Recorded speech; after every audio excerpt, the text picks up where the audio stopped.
Hi, and welcome to the 88th episode of Keen Minds, where we're covering NBC's The Blacklist. This is Season 7, Episode 3, Le Fleur de Mal. I'm Jen, a.k.a. Takara Saeko.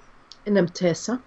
And this is not a spoiler-free episode. We'll try to give a heads up if we have anything outside the episode itself that are pulled from any interviews or any previews or anything like that. From promo, Twitter, anything out in the realm. And there has been things for the next episode, but I'm not sure that we will touch on it. But just an overall disclaimer that this is not spoiler-free. Nope, it's not. So, I think that we should start by Red and Frankie, because that was a kind of a separate thing. Frankie has been the one giving Red the Fleur de Mal, so that she's puzzled as to why she's kind of a hostage there. Yeah, she keeps trying to find... I really like Frankie. I don't know if I can trust her, but I do really like her.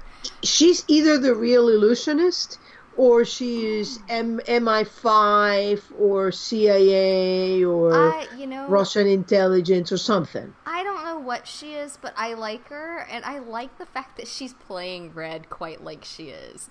Because she's had him at almost every turn. Every time he thinks that he has her, she's playing him. And I think in a way he really respects that. Mm-hmm. Because as soon as he found out that she had him on the husband thing, yeah. And he called and she didn't fess up, she just kept rolling with it. He said, okay, well, I'd like to hire you, basically. And it's just, I think he enjoys that.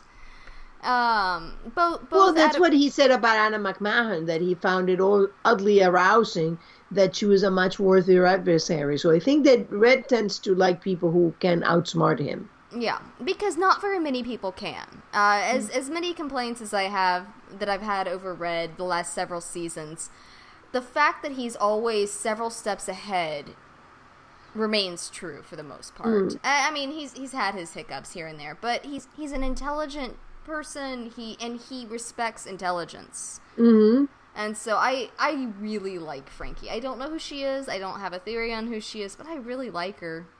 Mm. Yeah, it was super fun because he's in the plane and then she just like, oh, I'll get that for you, and it just says ding dong ditch, and Red is like a kid. Oh, I love that. I've never heard of that. I have no idea if it's a thing. Did you know about it? I mean, like, what is it? Not with a name, but sure, I knew what it was. And it's funny because that kind of goes to those things that Red has said before about having criminal inclinations. In the comics, they mentioned he was stealing grapes. He mentions in the series that he was stealing pastries. So it seems like there is a whole thing. He idolized outlaws. So there is a whole thing about doing things that are not exactly the most upfront, and that he apparently loved. And he loved also like mysteries and things like that. No matter who you think he is, he was involved in espionage prior to when we met him. Prior to becoming the internationally, known fugitive, as Raymond Reddington.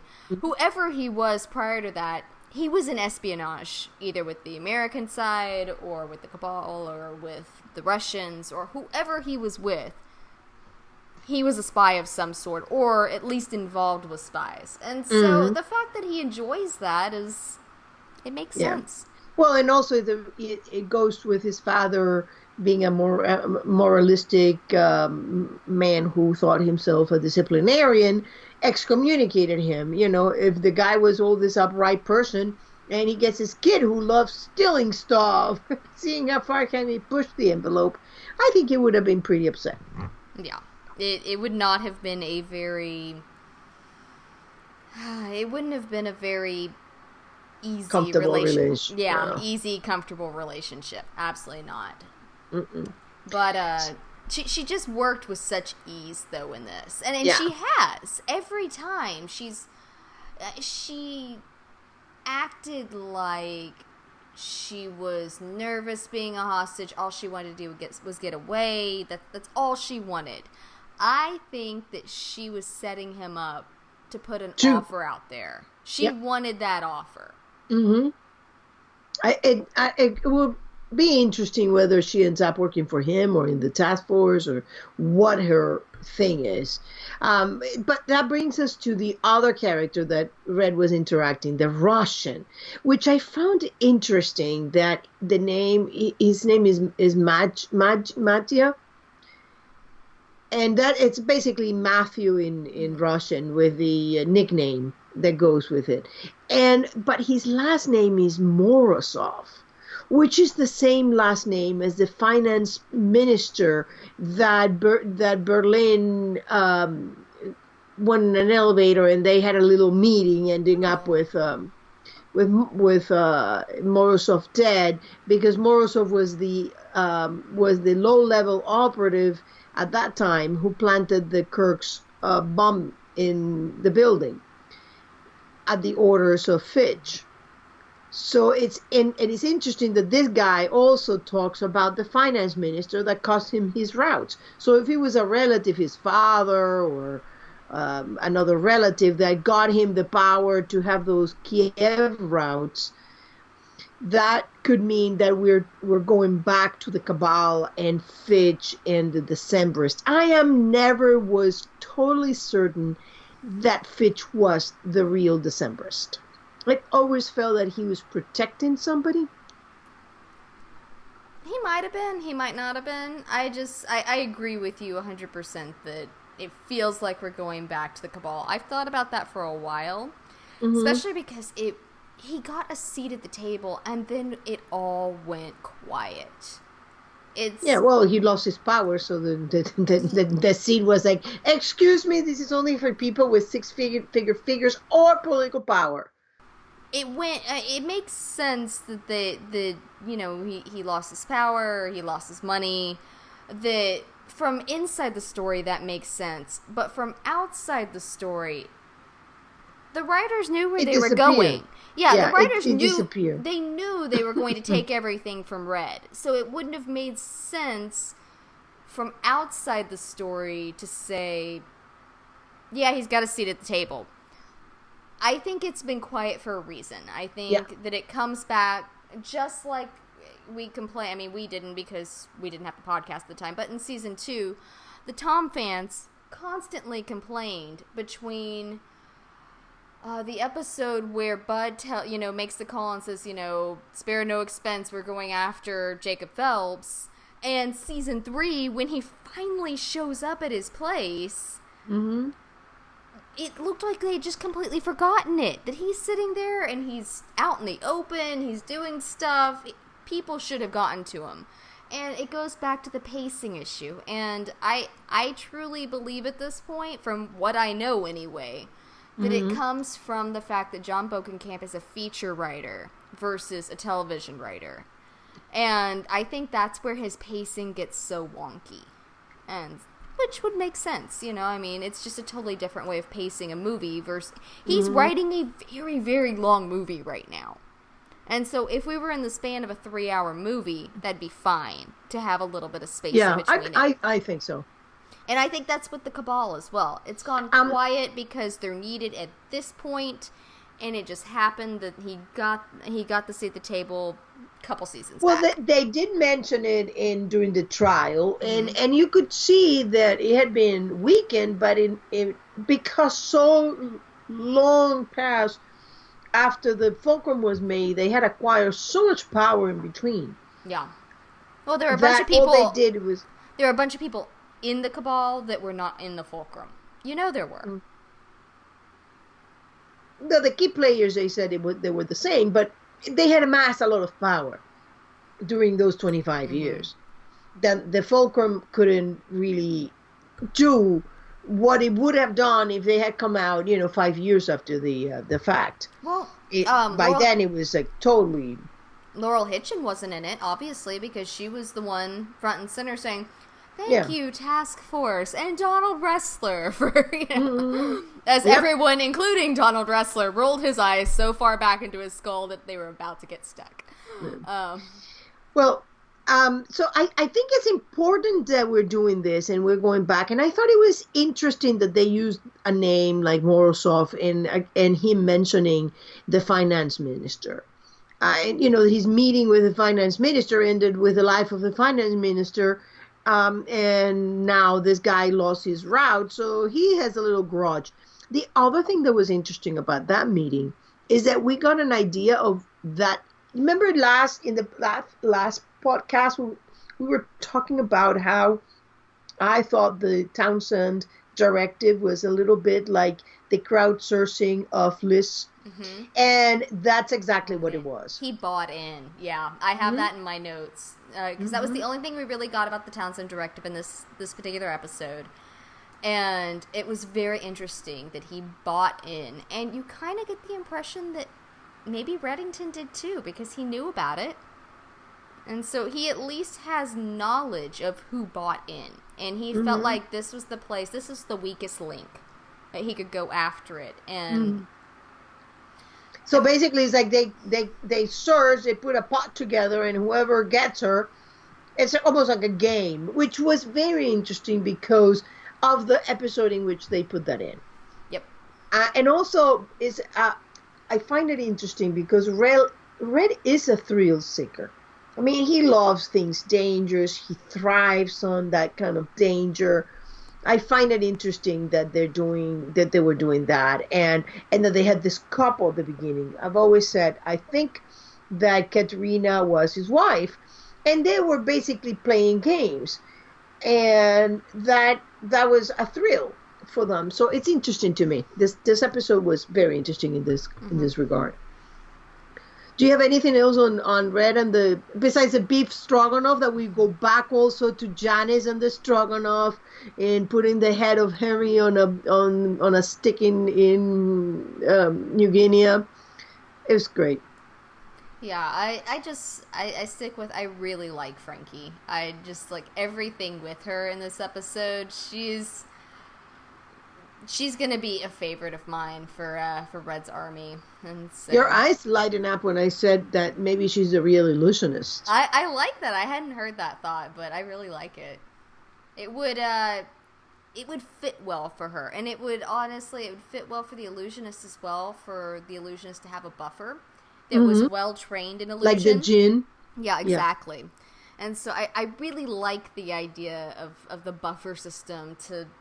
Basically, to have the person behind the scenes, the Wizard of Oz sort of situation where you have the person behind pulling the strings on everything, but they've got a front man or woman, protecting them. Yeah, because, I mean, think about this.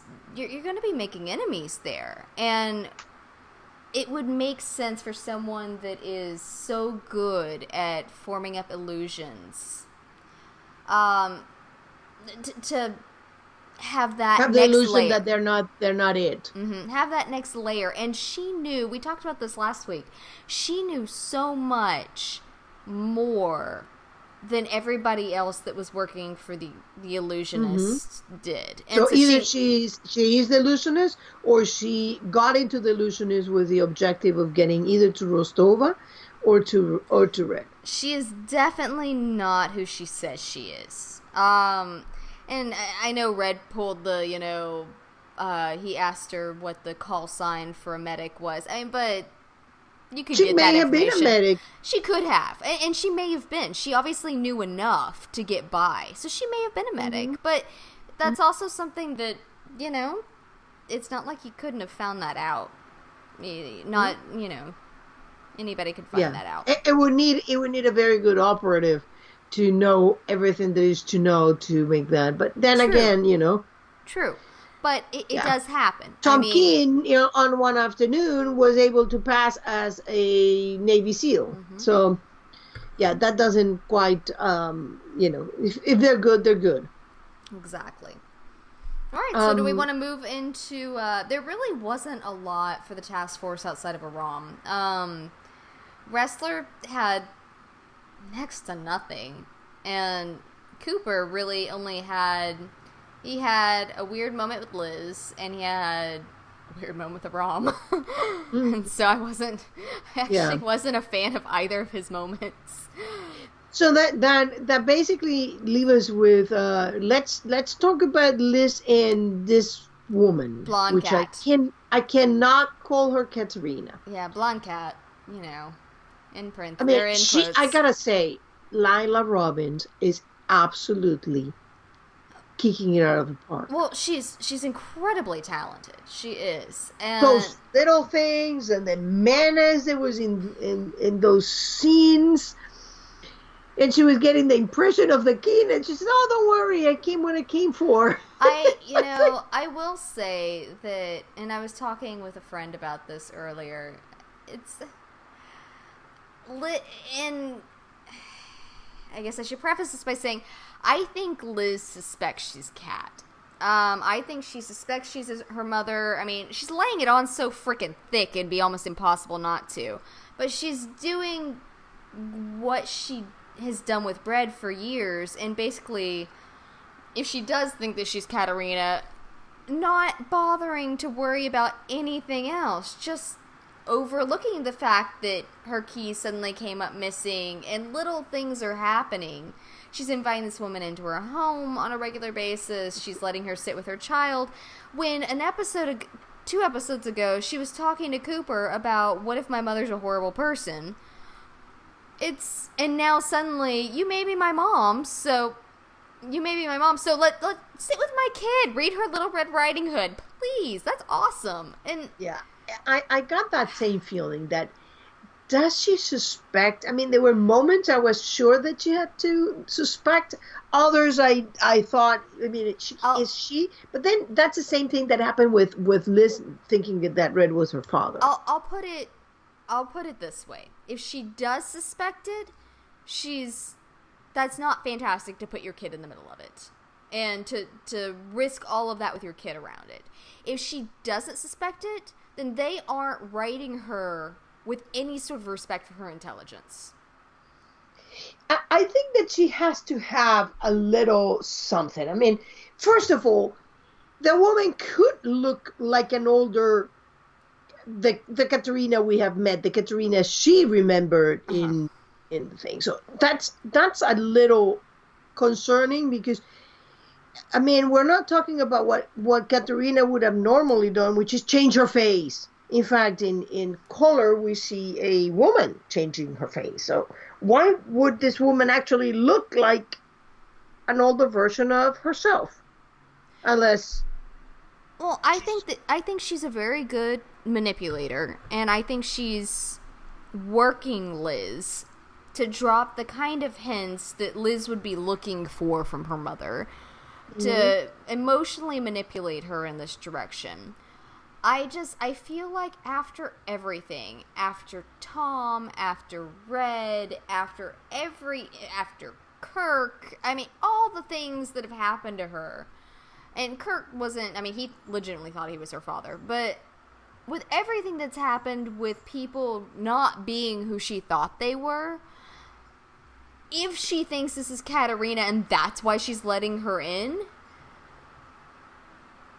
Which is the thing that makes the most sense. Yeah, but then she's sitting there and going, I don't know, I don't like it either way. It either makes her a sketchy mom, or it makes her a poorly written individual. On the other hand, what could she do at this point? Could she just grab the kid and dump it again on Scotty? I guess, and she doesn't want to toss Agnes out, but I just feel like... I mean, it would be terrible for her. I feel like inviting her in for coffee like she does... Did she really come back with groceries? Or did she wanted to have a conversation with Kat? It almost feels... See, I mean, she had brought Agnes to school, and she went back to her home in the middle of the morning. It feels a little weird to me. Yeah, I actually have in my notes, like, when does she get into the office? Maybe that's really what Cooper meant. You showed up super late today. If you need some time.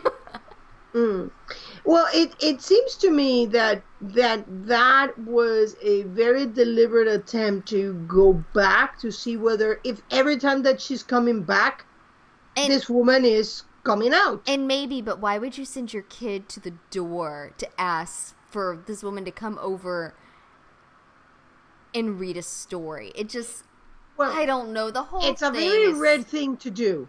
If somebody is trying to get to you, you know, the spider to the fly and the fly to the spider. What is she trying to do?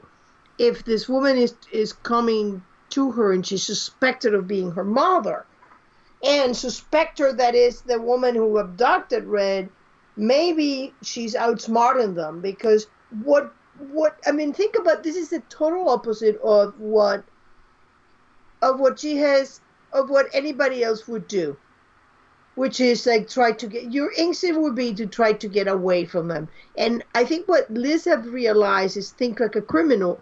You don't those kind of instincts do not protect you. and maybe I hope so. I hope that we get further in and I eat my words and I look back on it and go, oh, that was fantastic. Liz was just handling it in the best way she could, and this is how she's protecting Agnes and all of this. I really hope so. They have had a habit over the years of convenient writing when it comes to Liz's intelligence, and it makes me a little nervous. I think that's where I stand. Yeah, I have a feeling that this is going to be like when I went back and I started seeing really what Liz was doing, and I came to the conclusion she has to have known or suspected that Red was her father, and she had been playing. And why didn't she do a test? I think, and I said I think that she did, and for some reason she just is not telling us, or she just couldn't face it. And that's what turned out to be. She couldn't face it. So I'm thinking that looking back at Liz and the way that the character has been written and acted, I mean, Megan was playing it as they were like all these little hints and things that to me were saying there's a very important likelihood that she does know or suspects or think that this woman is not her mother but might be playing her mother. Whatever it is, that she has suspicions. Yeah, and maybe I just need to wait and see. And if that's the case, that has been the case before when I've jumped on irritation runs, and I hope that's the case. Well, I mean, think about this. She's talking about helping cope with separation and loss. You know, fairy tales are very good because they help us cope with separation and loss. Mm-hmm. Agnes is so going to get kidnapped. Oh, God. You know, she's almost 4 years old, the same age that Liz was when she was kidnapped. You know she's going to get kidnapped. She's already been kidnapped. Yeah, and so had Liz. I was going to say, and the thing is, Liz and Tom were about the same age. Tom was almost 4. Yeah, he was almost 4, and Liz was 4. Was almost 5. Yeah, and so they were. I swear, this poor kid. She's gonna need so much. You know she's gonna be kidnapped. I mean, that is like. You know, you say that. I hope not. Like I am sure she will. Mark my words. Oh, I'm not telling you you're wrong because you're probably right. You know it. I'm just going, no. It's kind of like not another bloody coma, not another bloody kidnapping of the small child. Yep, it's happening. Oh, gosh. I was talking to someone the other day, and they said something about 2 comas, and I went, 3. She said, who's the third? I said, Dom. She went, oh my gosh. Well, I don't know that. I don't know if he's actually, because this is before yesterday Friday's episode. And it sounds more like he's just like stonewalling it. Like, you're not getting to him, you're not talking with him. I want to keep this woman and you as separate as possible. Now, the other thing is, people were saying, "Oh my God, how can the FBI not notice that there is a new neighbor?" Remember that Katrina had, or Fakarina, or Blonderina, or Vampirina, or this woman wanted had all that plan. She kidnapped Red for 6 days, and it took 3 days for the illusionist to create the illusion. Then she did that, and at the same time she created the illusion, she already took care of the neighbor and had moved in. So when the FBI came in, she was already there. She was a tenant. Yeah. Like, it would have been like they were expecting somebody to come in from outside, not to be already there. Yeah. It would, at that point, it probably would be something Liz would need to mention for it to be on their radar. Good luck. Hey, Liz, a weird neighbor. I was going to say, good luck getting Liz to mention that. Yeah, that's not going to happen. Yeah. All right, so let's get to a rom. I was going to say, there was that fantastic little line, which goes back, as I say fantastic little line, I'm cringing now because you're right, she's totally going to get kidnapped. The child didn't know the danger she was in from the Little Red Riding Hood book. Uh-huh.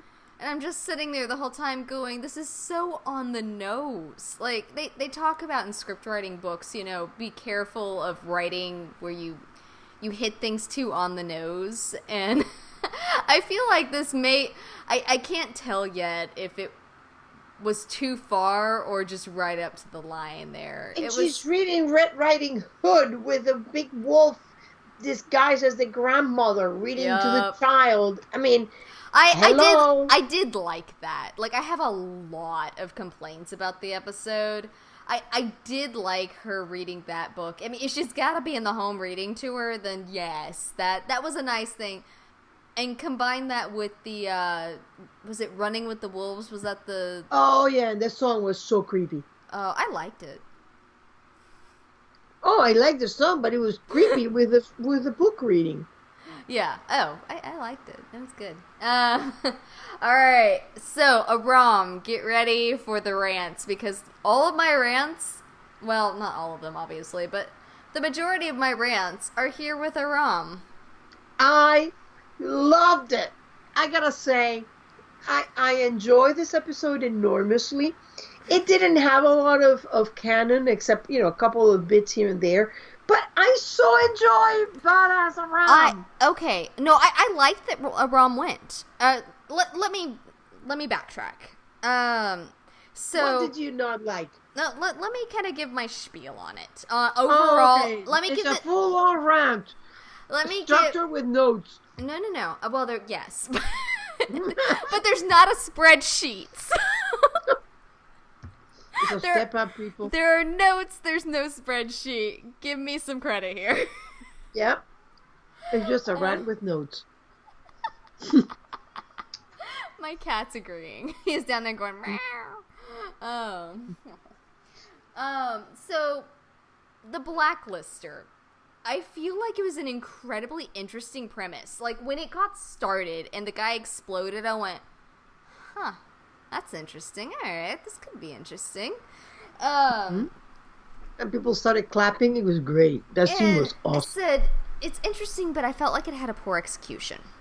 Overall, over the course of the whole episode. It was... Have you ever seen... And I don't know. It's a completely different genre, so probably not. Did you ever see Gilmore Girls back around... I don't remember. It was maybe around 2000 or so it came out. They had...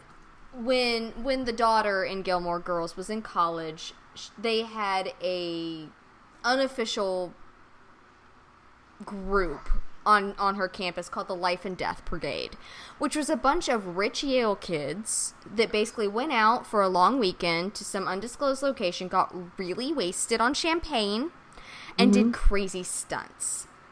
This felt like a lot less creative version of the Life and Death Brigade. That's, by the end of the episode, that's where I was. Because in Gilmore Girls, they were building these massive structures, and they would bungee jump with umbrellas from these, like, massive structures, and just do crazy stuff that, you know, college kids do, and sometimes they get killed doing it. I mean, like, my mom knew a guy in college that... he was trying to, like, parasail off the back of a vehicle and ended up dying doing it. I mean, like, people do crazy stunts in college. But that was the gist of the Life and Death Brigade. You do these crazy stunts these kids had all the money to put it together, and they were bored. And so they went out, got drunk, did crazy shit. Or crazy stuff. And so that's kind of the gist I got off of this, is that maybe that's the type of thing that they were working off of. But as a concept that has been explored in other things, is a sure movie by James Spader called Crash, in which I've never seen it.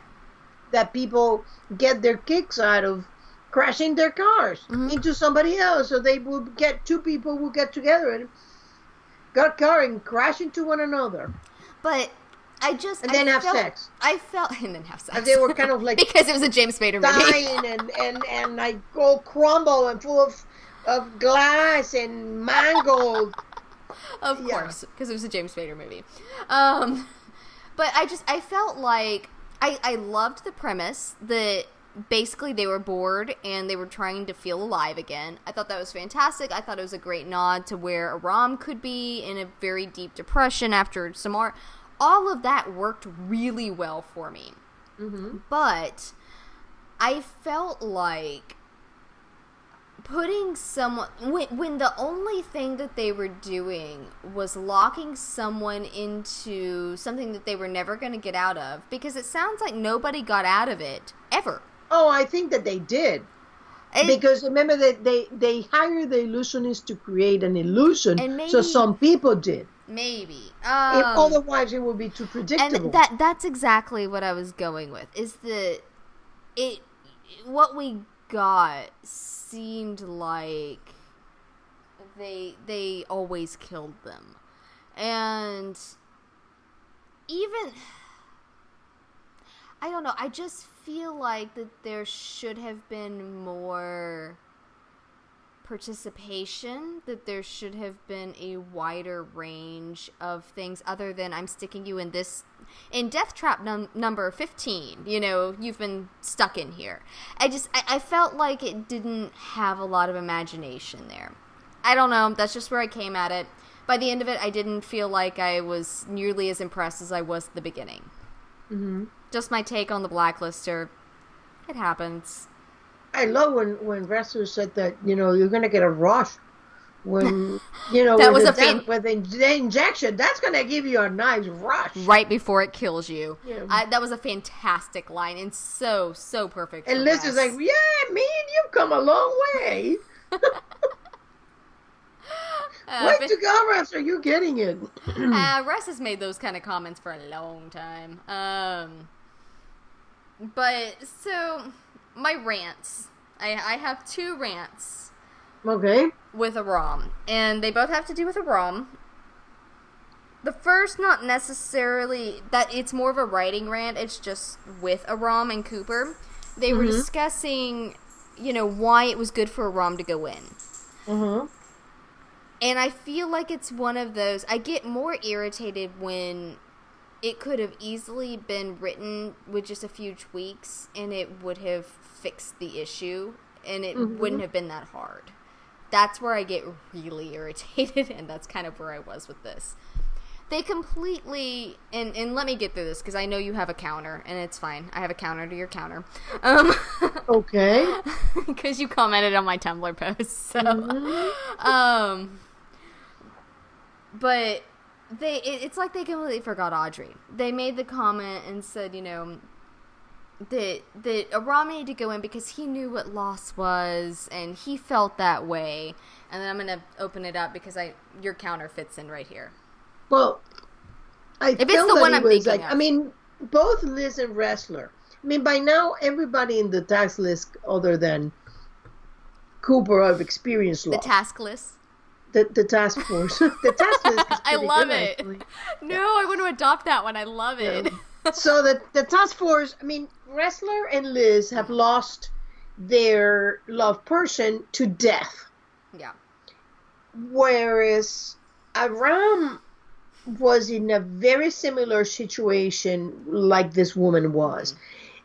Which is, they're very different losses. I mean, it's not this, I'm not saying one is better or worse than the other.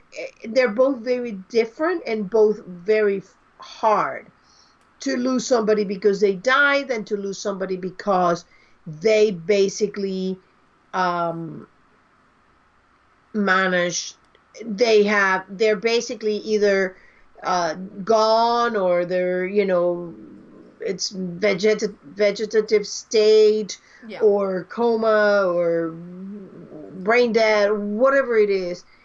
But they're there. I mean, it's like Aram knows that Tamar is not dead.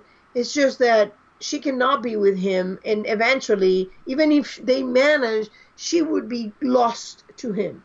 Yeah. Her mind would be gone, and she would be lost to him. So there was a different thing. I mean, this husband was still alive, but he wasn't there. And I do agree with that. And that's why that's why I said that I, have a counter to your counter. I do agree with that. My thing is, I think it could have been easily made more clear by just basically working in exactly what you said in fewer words. Fewer words just because every word counts in script. I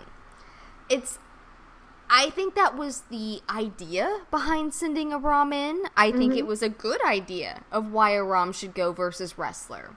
Because he doesn't have nearly as much experience in the field. They probably shouldn't have been sending someone with so little experience. The only thing he had going other than that was the fact that he could put together what they needed him to put together. Which, if Wrestler had spent enough time doing it, he would have known how too.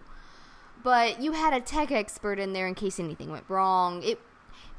In a lot of ways, he was the best person to go in. I just feel like in the writing part of it, they should have made it clear that that was the connection they were making. I was not the only person to go, wait just a second. Wrestler lost Audrey and potentially an unborn child. I mean, like, it was the way that it was written. It was like they completely erased that. I didn't read it like that. I totally understood. I mean, once we saw the husband, I totally understood. It was like, oh yeah, that makes sense. I mean, it didn't. I didn't need to be that explained to me because I knew what it was. Yeah, I felt like it should have been better handled, better delivered, not acting wise, but writing wise. So that was my first complaint, was please do not forget Audrey Bidwell. We loved Audrey Bidwell. We miss her, And I don't. You don't. Yeah. I know, but I do. And Wrestler missed Audrey for many years and probably still does. Considering no, he's playing whatever with Aram. You can still miss your dead loved ones, even if you're trying to move on. The second thing was, I had a lot of issues, and this is probably coming from a very personal standpoint. Dealing with disabilities is kind of a hot topic for me.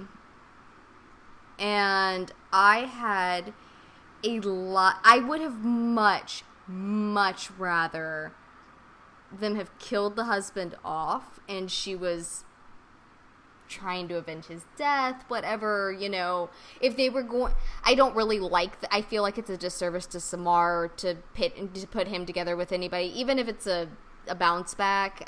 It didn't feel right to me to set him up with someone this quickly, but it's been months.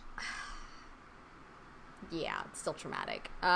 Regardless, I agree. I mean, time is not a measure of anything. Yeah. I disagree with that. I could overlook it, but the part that really got me was the fact that this woman stayed with her husband, is his primary caretaker. He's a disabled individual, and he's basically not there. I don't care. Okay. I do not. I'm sorry, I don't care. He is there. As long as he's breathing, he is there. Just because he can't verbalize it, he is still there. And I'm not. I mean, I am angry at her, but I don't know her. I do know Aram. He's been portrayed for years as a very good man. He knew she was married. He knew what the situation was. Went to her home, and what on earth did they do? hi, honey, here's the FBI agent that I was, that saved my life. We're gonna go get it on in our bedroom. Hope you don't mind, just sit there and hang out. The whole premise of that is just disgusting to me on such a deep level. I have trouble putting into words. It really, really disgusted me. And I think I could have handled a, kind of a Samar, and Whimsy made the parallel between, Samar and Wrestler and their meaningless sex or their bounce back sex. It wasn't bounce back relationship wise, it was bounce back emotional trauma wise, for Samar. But, she made the parallel between that and Aram and this woman. I could have even handled that, like I said, if the man was dead. He was there. He was alive. Just because he was disabled doesn't give a person a right to go and cheat on their spouse, especially when their spouse is depending on them like that. That's horrifying. And it says so much about the disabled community. It really makes me angry. Well, I've seen this played out in Reddit a little and all that. And I do understand where you're coming from. I think that you have to look at it from a point of view that is what decisions like that are coming from a place of belief, a place of right and wrong and ethics, and those are very, very personal things. I don't know that it would serve the story better. I mean, I put it aside that this would be a reality thing. If we were talking about, this happened to somebody that we both know is not a character, it's a person, my response would be very different than this. But we are seeing it as a story mover, and as a story mover, I understand, and I always think, if you're going to, you cannot make a decision that is based on ethics and project it onto a character because the characters are serving the story. So I think that I do understand where people who are bothered by it are coming from, but it's just not. I mean, I don't know that you can say, maybe you wouldn't have written a character like that. No, I can guarantee you I wouldn't. I know that, but I can see where this fits in the story. Aram was a character that was basically almost. He was a very interesting character. In many ways, he was the most undamaged of them all. He was, even though he always followed his own sense of right and wrong, he had been basically untouched by the horrible things that have happened to the others as kid. Samar's parents killed and losing the brother, devoting her whole life to fighting terrorism. Wrestler and the father who died and completely changed the way he looked at everything. Liz and the fire and the shooting. All of them. Cooper went through this, he was so into work that, Charlene ended up having an affair because she was so lonely, and he had to eat his words to Mira, which says, work on first, second, third, fourth, fifth, and then it's like, oh yeah, now my wife has an affair. Oops. Maybe I should have been home a little earlier or paid a little more attention to her. So Aram was this character who was really untouched by all of this. No major dramas. And I think what has happened to that, and it's part of the point, and I think it goes right into the story, is that when people are damaged, they, the whole sense of right and wrong becomes twisted. They don't go about that in that way. They go about in everything that I have in this moment, I gotta enjoy, because tomorrow it might be taken from me. I might not have this. Everything that I wanted it's gone. And I think that it goes into the story, and that's what I always call. It's like, don't put your ethical things. See where the story's going. The story's going towards, what do people do when they've been damaged? When they've been, then the Ram's reaction is saying, you know what, maybe this feels a little weird. Like, okay, maybe we want to have a little affair. How about if we go somewhere else? You know, that would be at least less cringeworthy than that. But, and I think we're going to see things that happen to Red, because Ram has been a very good medium in which to introduce the things that happen to Red, with the Osterman Umbrella Company, with trusting the wrong person. So I think that is going towards that. What has happened that your ethical things become twisted, and it's all about that moment, because tomorrow might not happen. Tomorrow might be taken from you. Anything that you prize might be taken. End of rant. Yep. Okay. And that's one reason I specified when I started this, that it comes from a deeply personal place for me. Both from my own personal health and from my family, stuff that's happened. And I'm aware of that. I acknowledge that. And it definitely influences it. I mean, I'm going to react much more violently towards this. And, you know, anybody that looks at, you know, that has certain health issues that either cause, you know, extreme disabilities now, or, you know, have a very, very high probability of doing it in the future, they're going to be more sensitive towards things like this, because that could be their future.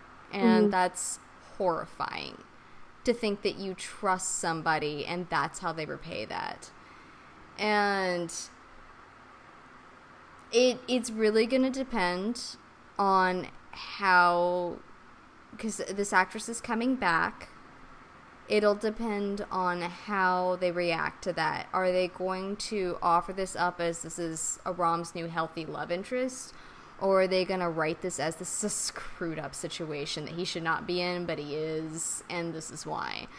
If it's shown as being screwed up, you know, I'm still going to be upset. I'm still going to be cringing every time she shows her, you know, and the actress is very good. I don't want to say this is anything negative towards the actress.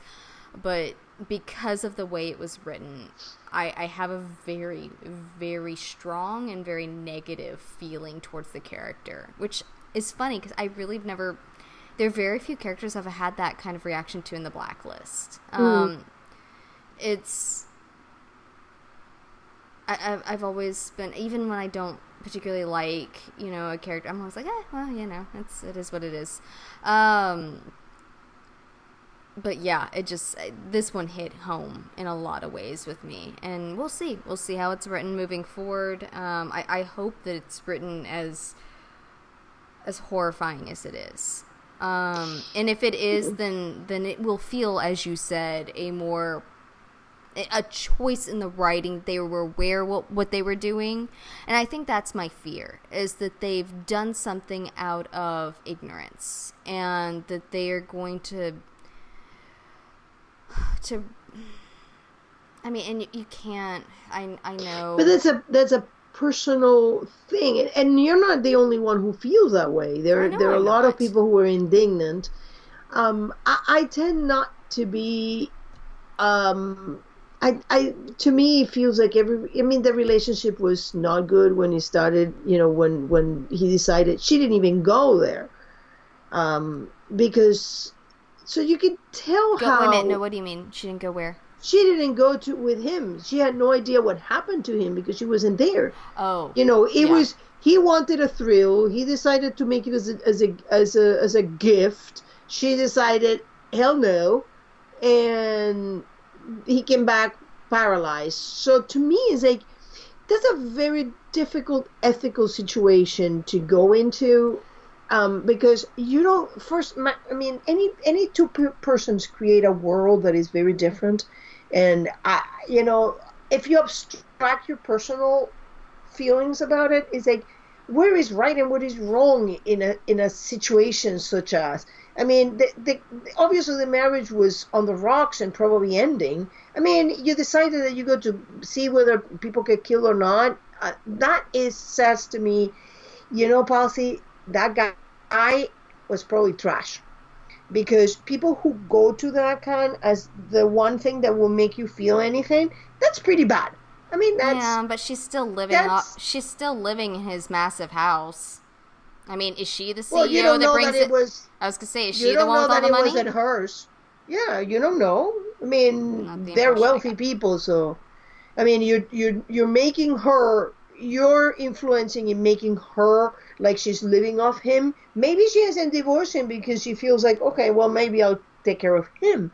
But at the same time, it's like, where does a person who now has this burden on top of a bad marriage now has the burden, does it abstract from But ever having a relationship? that Can you even wasn't divorce somebody who's in a vegetative state? that I don't wasn't. even know if you can do it. I don't either. But that wasn't the picture they painted when the FBI walked in at the beginning of the episode. The picture they painted was, yes, it was a difficult marriage, yes, they were having trouble, and I agree, he probably was not a fantastic human being. Two wrongs don't make a right, and I have a lot of In issues with your in your particular ethics, but that is you, the character. What would the and character say? believe me, Imagine that you're you in know a what, really bad relationship. I write a lot of characters that don't abide by my ethics. I I have for know, a long time. but this one is touching you very personally, and I think they kind of. I mean, if you were writing this, and it would be a different thing. I mean, this is basically like saying, let's imagine that what is the worst character you ever that the blacklist has of the bodies, the one that you really had no compassion, no anybody. Garvey.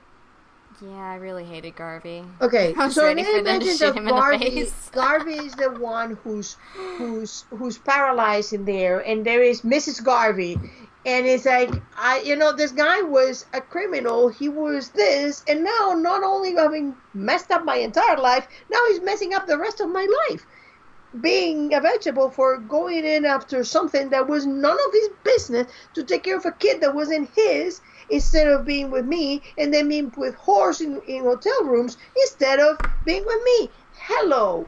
I don't know. Maybe even I'll parade the guys around in front of him. I mean, there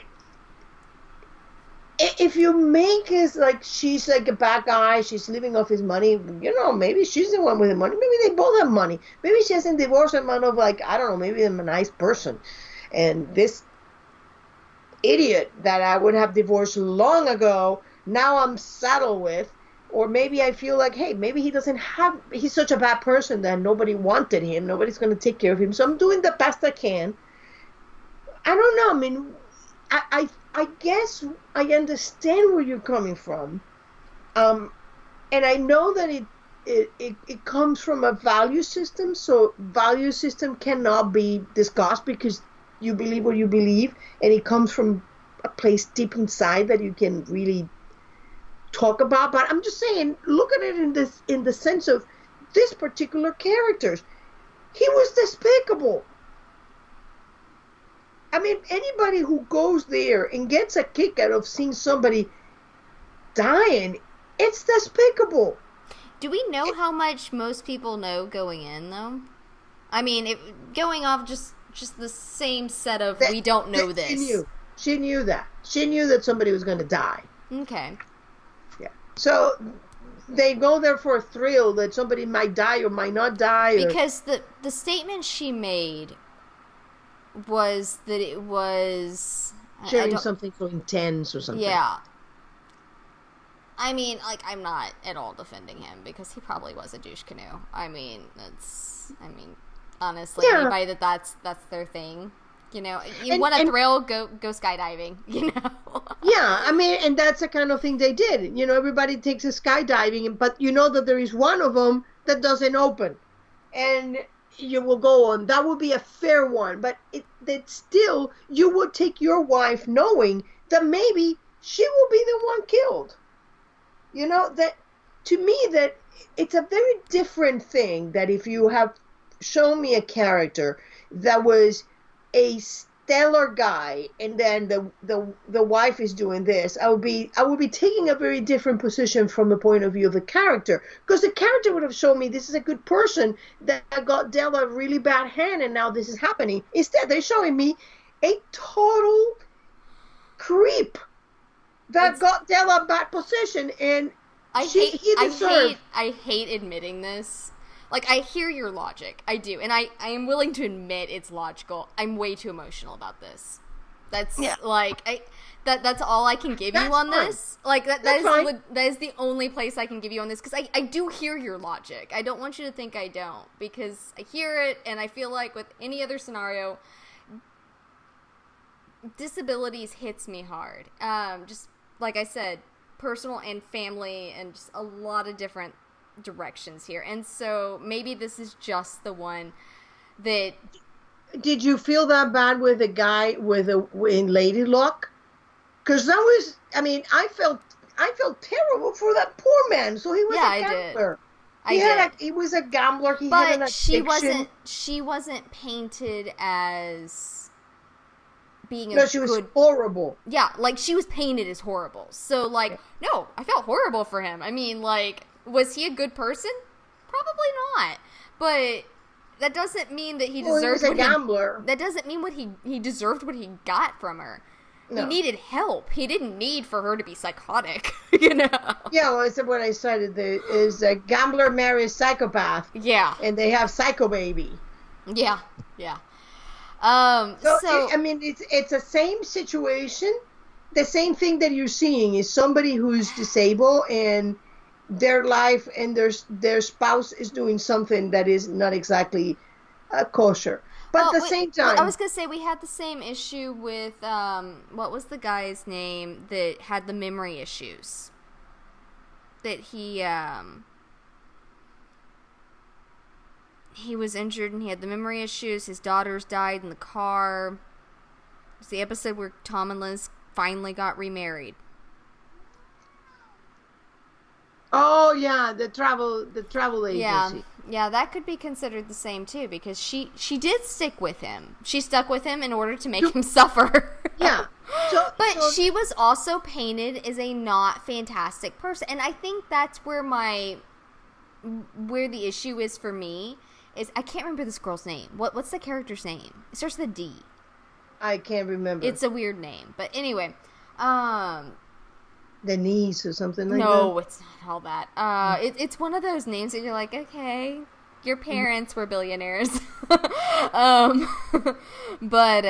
no, I don't remember her name. It's like, God, I can't even tell you. But so far, she has not been painted as a particularly bad person. In fact, she's been painted as a pretty decent person. And so I think that's where my real hiccup is that, now if they come back next week or the week after and one or both of them are going, maybe this wasn't right, or they're having, hesitations about it, I'll probably have a very different, there's a difference in an emotional moment. That guy was probably not even conscious. There was his vegetative state. He wasn't really conscious. Okay, that doesn't mean that they're not there.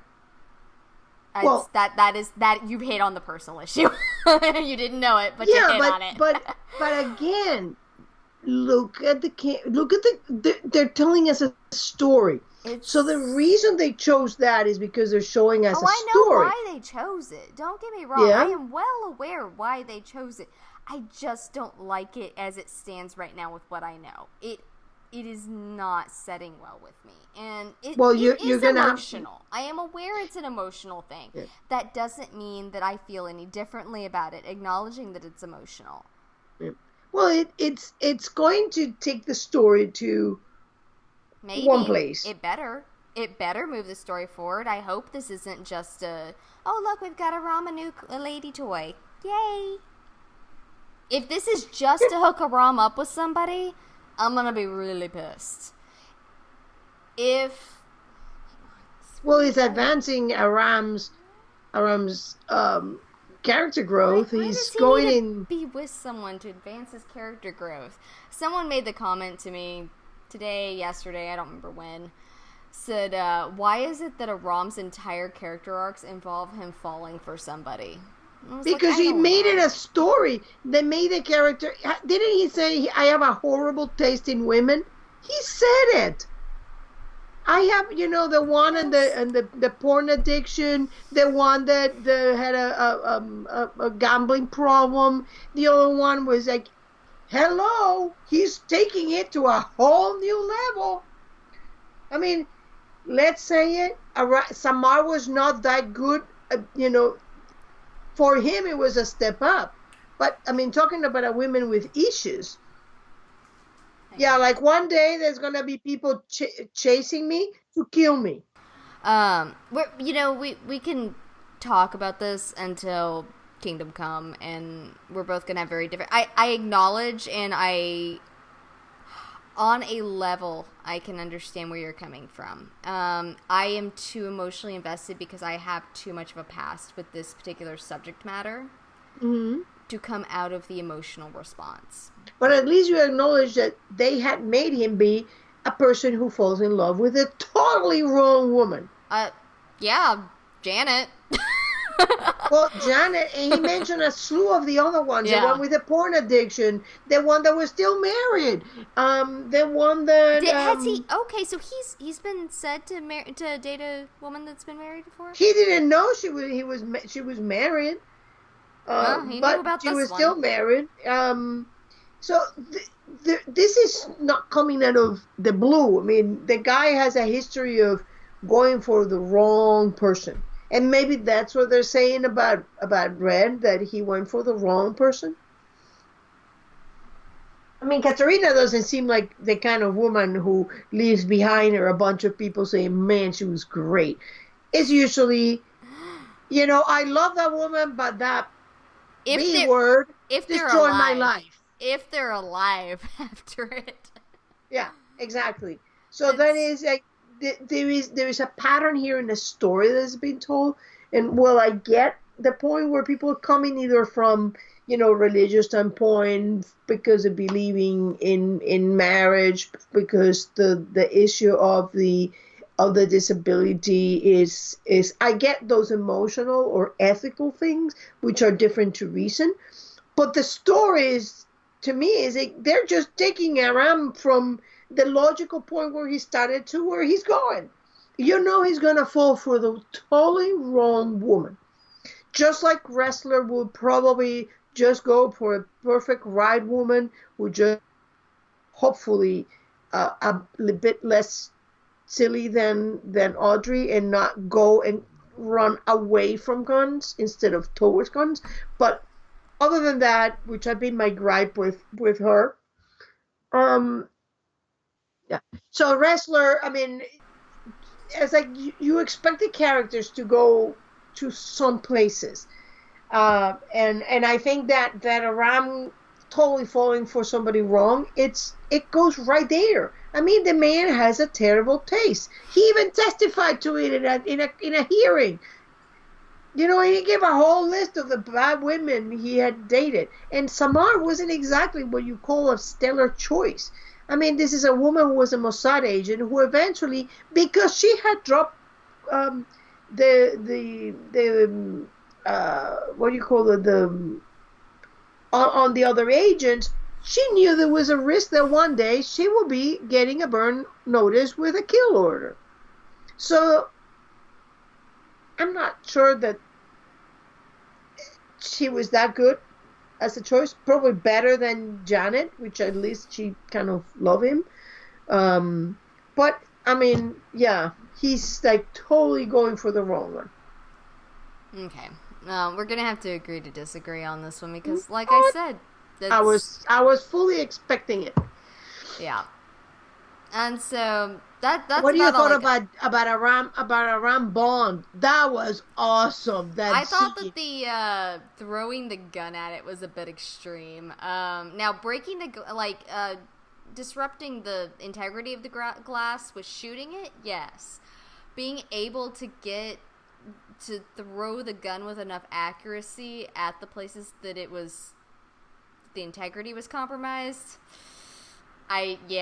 Maybe someone like, I could see Red having that kind of accuracy. Tom. You don't know if Aram suddenly, after starting shooting, discovered that, hey, that guy's good. Well, I don't know. That was. Don't you know a geek that shoots? Yes, I do. There you go. But I just I'm talking not so much about the aiming, because even prior to him having his his field clearance, he talked about that he shot at paper. We know he's a decent aim. But it's more that when he threw the gun itself, that was a bit extreme to break the glass. But whatever, it's fine. It's TV. You have to. It was a fun scene. It was, and like I said, you're just upset because of the woman. It was a fun scene.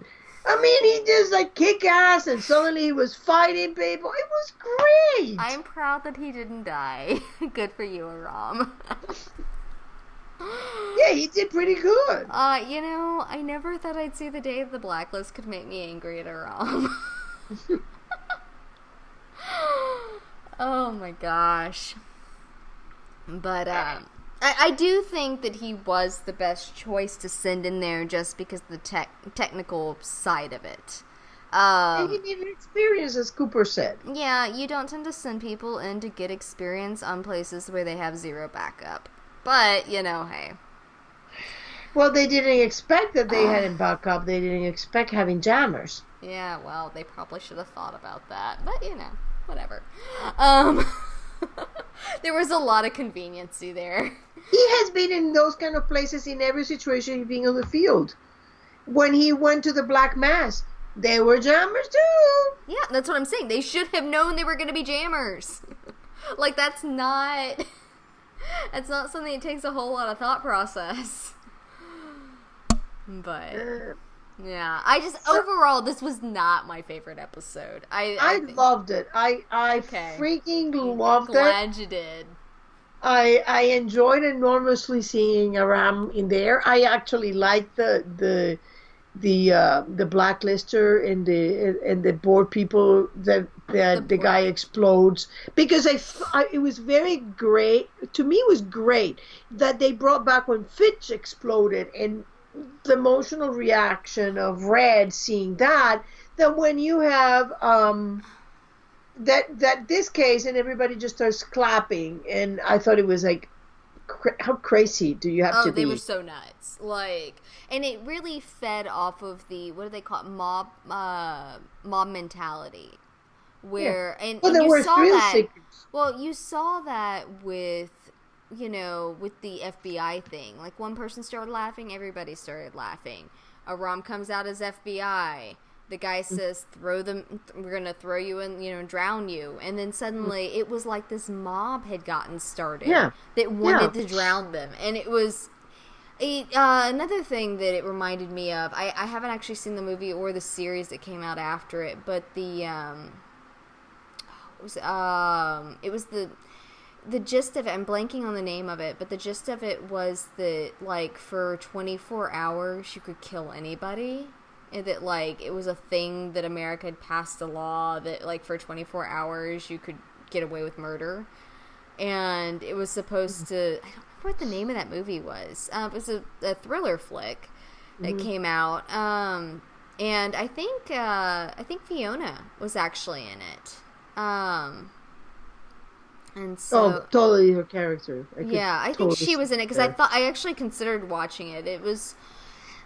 I've got a line in there. It's really hard to tell where that line is, but I think that one might have crossed it for me. I got a question for you about Katerina that I just remember. Yeah.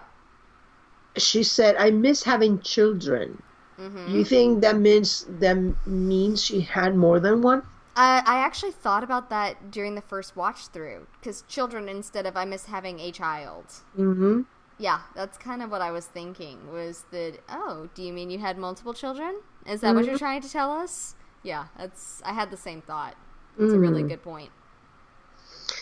So, I thought, great episode. I knew that it was going to be contentious, although I thought it was great, we got a little bit of mythology, but not, like, it was a rest, because the previous two were, WTF.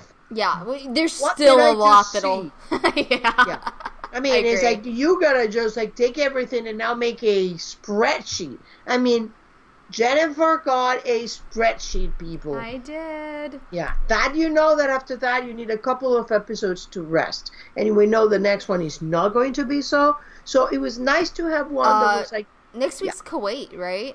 Yeah. Okay, so I feel like we're not going to talk... This is going to be spoilers, people. Yeah. Well, I mean, it's really not, because... except for a little bit of spoiler. Little, tiny bit. Because we had heard a rumor, or somebody had said something, I don't remember which, but that there was going to be an episode that followed Cooper's past. Yeah, and so I'm assuming that's it. I'm really excited for it. I will actually be at Austin Film Festival next Friday. So, our episode will be delayed, probably quite a bit, because I won't be back into town until late Sunday. So, I won't even be able to watch it until Sunday night, possibly even Monday morning. It's going to be one of those kind of days, those kind of weeks. It's all right. We'll survive. Yeah. It's a tough job, but somebody has to go. Yeah. Get to learn all the things about writing scripts. I'm really excited. I've never been to Austin Film, and which is a very sad thing considering how close I live to Austin. I'm only about 3 hours away, 4 hours away, somewhere in there. Depends on traffic. But yeah, it's while I'm excited for that, it's like, really, you couldn't have had an off week. You couldn't have worked with me, Blacklist. Just for me, you couldn't have had an off week. Oh, well. And it has to be one I'm looking forward to, too. But it'll be there when I get back, so that's the wonderful thing about it. And yeah. And we have, more forward coming to look forward to, so it's before we get to the next break, so. Yep. I'm excited to see what brings.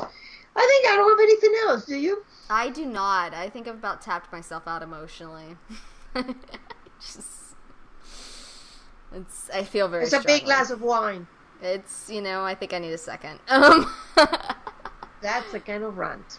It's a 2-glass kind of rant. Mm-hmm. All right. Well, you can catch us on Facebook, Twitter, and Tumblr. You can listen to us on SoundCloud, YouTube, and iTunes. Until next week. Until next week. Bye-bye.